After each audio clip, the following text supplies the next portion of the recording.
मित्रांनो, शेजारच्या व्यक्तीने गाडी घेतली, लगेच आपली पत्नी म्हणणार, पहा त्यांची प्रगती चालली, आपण मागेच, अजून आपलं काहीच नाही. कधी होणार आपली कधी प्रगती होणार? सहज म्हणता येईल. ती शेजारच्या व्यक्तीची गाडी काही दिवसांनी हप्ते थकल्यामुळे ओढून नेली, लगेच आपल्या पत्नीला आनंद होणार. समजा आपण गाडी घेतली, शेजारची पत्नी त्याला म्हणणार, पहा त्याची प्रगती झाली, आपण मागेच आहे. ज्या टायमाला आपली गाडी ओढून येणार त्या टायमाला शेजाराची आनंद गगनात मावणार नाही. त्यालाच आपण आनंद सुख म्हणत असतो. हा आपला भ्रम आहे. आपला एखाद्याचा आनंद आहे, तो आनंद कोणाला तर दुःख देऊन झालेला असतो, हे आपल्या लक्षातच येत नाही. मुळात एक गोष्ट तुम्हाला सांगतो की आयुष्यामध्ये जे काही तो आपल्या नशिबात सुख येत असतात, ते सुख पूर्ण कोणाला ते दुःख देऊन आलेली असतात. तुम्ही म्हणाल असं कसं? विचारात पडला असून की असं कसं होऊ शकते की आपलं सुख दुसऱ्याचं दुःख कसं होऊ शकते? भरपूर जणांनी बघितलेलं असं, अनुभव केला असेल. ही गोष्ट खरी आहे. ही गोष्ट अनुभवाने बोलल्या जाते की आपल्या सुखामागे कोणाला तरी दुःख होत असतं. आपण म्हणतो ना, शेजाराला बरं वाटत नाही, आमचं पावत नाही. ह्या ज्या गोष्टी तुम्ही वापरत असताना त्या गोष्टी प्रत्यक्षात उतरतात. त्याच गोष्टीच्या विषयावर मी तुम्हाला बोलणार आहे. मित्रांनो, मी हा उत्तम कोंडूर, आपण बघत आहात मोटिवेशनल लाईफ यूट्यूब चॅनल. माझ्या चॅनलवर आपल्या सर्वांचं स्वागत आहे. तर आजचा विषय आपला असा आहे, माणूस हा चाणाक्ष, चतुर आणि बुद्धिमान असला पाहिजे. तर चाणाक्ष, चतुर, बुद्धिमान बनण्यासाठी काय करावं लागतं, कसं जगावं लागतं, कसं वागावं लागतं, याबद्दल आपल्याला बोलणार. चाणाक्ष व्यक्ती कसा असतो ह्याबद्दल आपण बोलणार आहोत. तर आपल्याला असं समजून सांगितल्यावर कळणार नाही, त्यामुळे एका कथेद्वारे मी तुम्हाला समजून सांगणार आहे. मित्रांनो, एक माझा मित्र होता. मी जेव्हा औरंगाबादमध्ये कामाला होतो, कंपनीत काम करत असतो, 2009 ते 17 पर्यंतची गोष्ट आहे. माझ्यासोबत एक माझा मित्र होता. तो एवढा चतुर, चाणाक्ष होता. एखाद्या वस्तू कुठे बघितल्या ते वस्तूची किंमत सांगायचा, ती वस्तू ओके आहे का नाही ते पण सांगायचा. एखाद्या माणसाच्या चेहऱ्याकडे बघितला का, तो सकाळी काय जेवण आला ते पण सांगायचा, काल कुठं कुठं फिरला होता. म्हणजे थोडक्यात सांगायचं म्हणजे त्याला लोक सगळे जादूगरच म्हणायचे. पण मुळात तो कुठला जादूगर वगैरे जाणता बिनता काही नव्हता. पण त्याला लोक तसं समजायचे, कारण तो एवढा चतुर होता. सांगायचं तात्पर्य एवढंच की व्यक्ती कसा असला पाहिजे, खूप चतुर, चालाक असला पाहिजे. तेव्हाच आयुष्य जगणं होतं, आयुष्य काढणं होतं. हेच तुम्हाला सांगायचा प्रयत्न करत आहे. आसपासच्या संपूर्ण पंचक्रोशीत त्याचं नाव गाजलेलं होतं. बऱ्याच वर्षापासून ते कंपनीत काम करत होता, एकाच ठिकाणी राहत होता, आणि तिथेच सगळ्या लोकांना ती चर्चा पसरली की बाबा हा प्रत्येक गोष्टी ओळखत असतो. काही दिवसांनी लोक त्यांना फी देऊन घेऊन जाऊ लागले घरी, की माझ्या घरात काय आहे का बाबा, कोणाच्या मागं शनी नाही का, कुठला दोष नाही का, पहा, असं म्हणून ते त्याला घेऊन जायचे. अक्षरशः मी परेशान व्हायचो की नेमकं झालंय काय, नेमकं याला जादूगरी काही येते काय. मी पण काही दिवस त्याच्यापासून थोडा दूर राहायला लागलो. मला पण जरा असं आश्चर्य वाटायला लागलं की हा ओळखतो कसा. माझ्यासोबत पण असंच झालं. तो म्हणला की काल ह्या ठिकाणी तू गेला होता, अशा अशा कामासाठी गेला होता. मी परेशान झालो. खरंच राव, बरोबर आहे. कसं काय ओळखलंस? मी तुला तर भेटलो नाही, मी तुला फोनही नाही केला, मी तुला बोललोय नाही या विषयाबद्दल, कसं ओळखलंस? तिथं म्हणे चालत राहतो, लोक मला असंच जादूगर नाही म्हणून. म्हणलं तू खरंच जादूगर आहे का?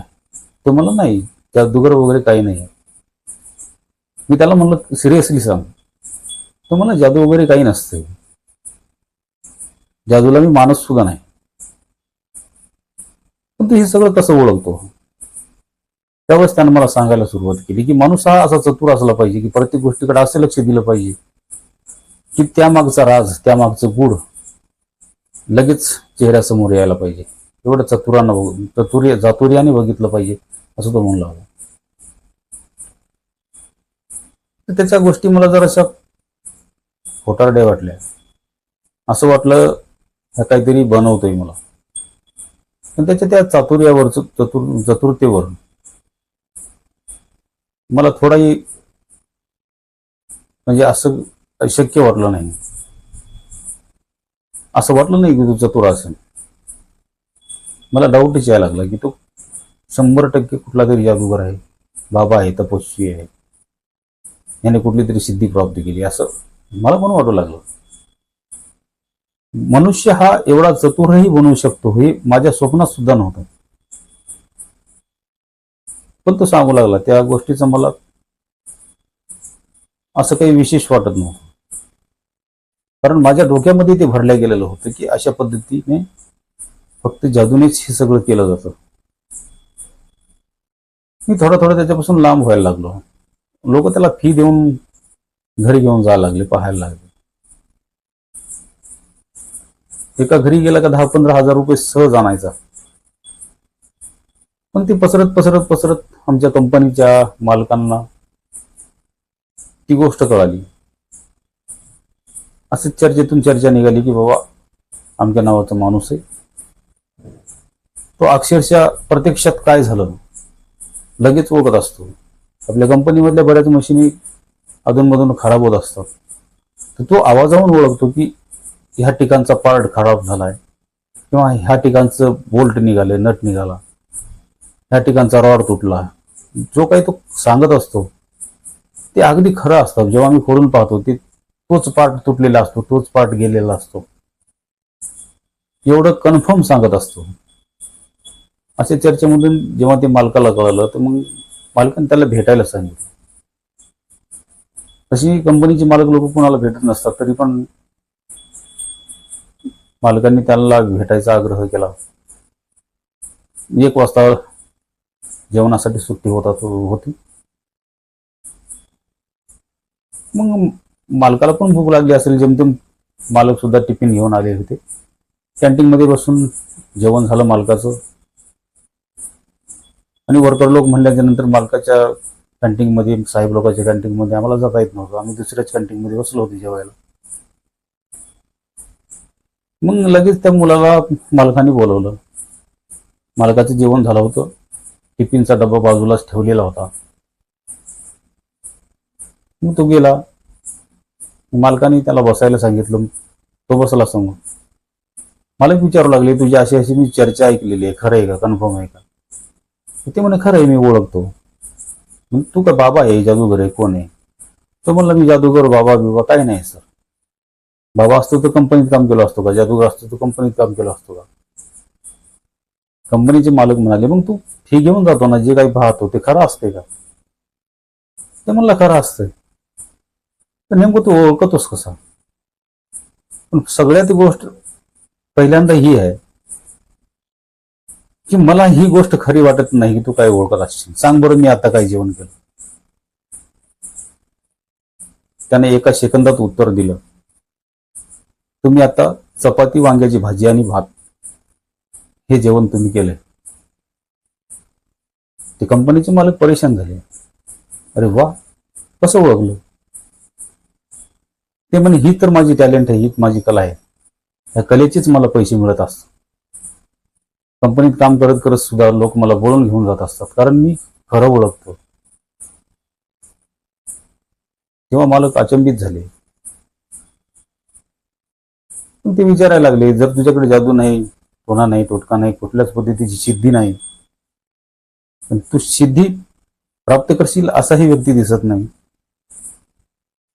तू हे ओळखलंस कसं? सांग बरं, कशावरून ओळखलंस? मला फक्त एवढीच गोष्ट सांग. तेव्हा तो सांगायला लागला, मालक विषय तसा काही नसतो. माणूस हा चालाक असला पाहिजे, चाणाक्ष असला पाहिजे, चतुर असला पाहिजे. सगळं काही करणं शक्य होतं, ओळखणं शक्य होतं. तुमचा चेहरा, तुमची नजर, तुमची वागणूक सांगत असते की तुम्ही ह्या अगोदर काय केलं असेल.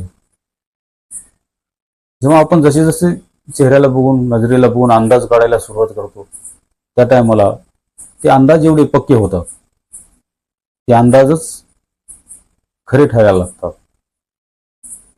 तेव्हा मला म्हणले हे असं होणं शक्यच नाही. मी सुद्धा ह्या गोष्टीला मान्य करत नाही, पण तू ओळखलंस ह्या गोष्टीचा मला अचंबा आहे. ते कसं ओळखलंस तेवढं सांग. तर तो म्हणला मला सोपं आहे. कसं सोपं आहे? मी जेवताना तू ह्या जागेवर नव्हतास. मी काय खाल्लं ते सुद्धा तू बघितलं नाही. तू आत्ता नेमका इथं आलास आणि तू लगेच मला जे काही खाल्लं ते करेक्ट सांगितलंस.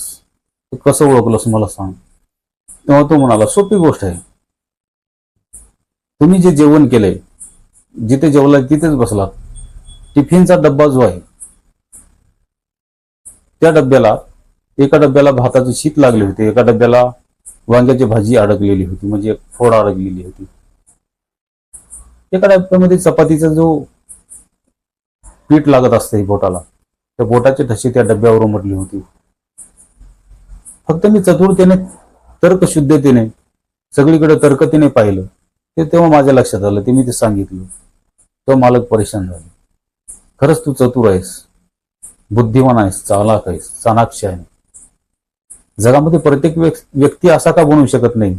प्रत्येक व्यक्ती अशा चालाकतेने, चाणाक्षने आयुष्य का जगू शकत नाही? खरंच तुझ्याकडून शिकण्यासारखं आहे, असं म्हणून त्यांना त्याची पाठ थोपटली. तर ह्यामधून आपल्याला एवढंच शिकायला भेटते, तो आयुष्यामध्ये जगत असताना प्रत्येक गोष्टी चालाक आणि चातुर्याने जगायला पाहिजे. एवढंच आपल्याला या कथेमधून शिकायला मिळते. मित्रांनो, आजची कथा संपली. पुन्हा भेटू दुसऱ्या व्हिडिओमध्ये. तोपर्यंत जय हिंद, वंदे मातरम.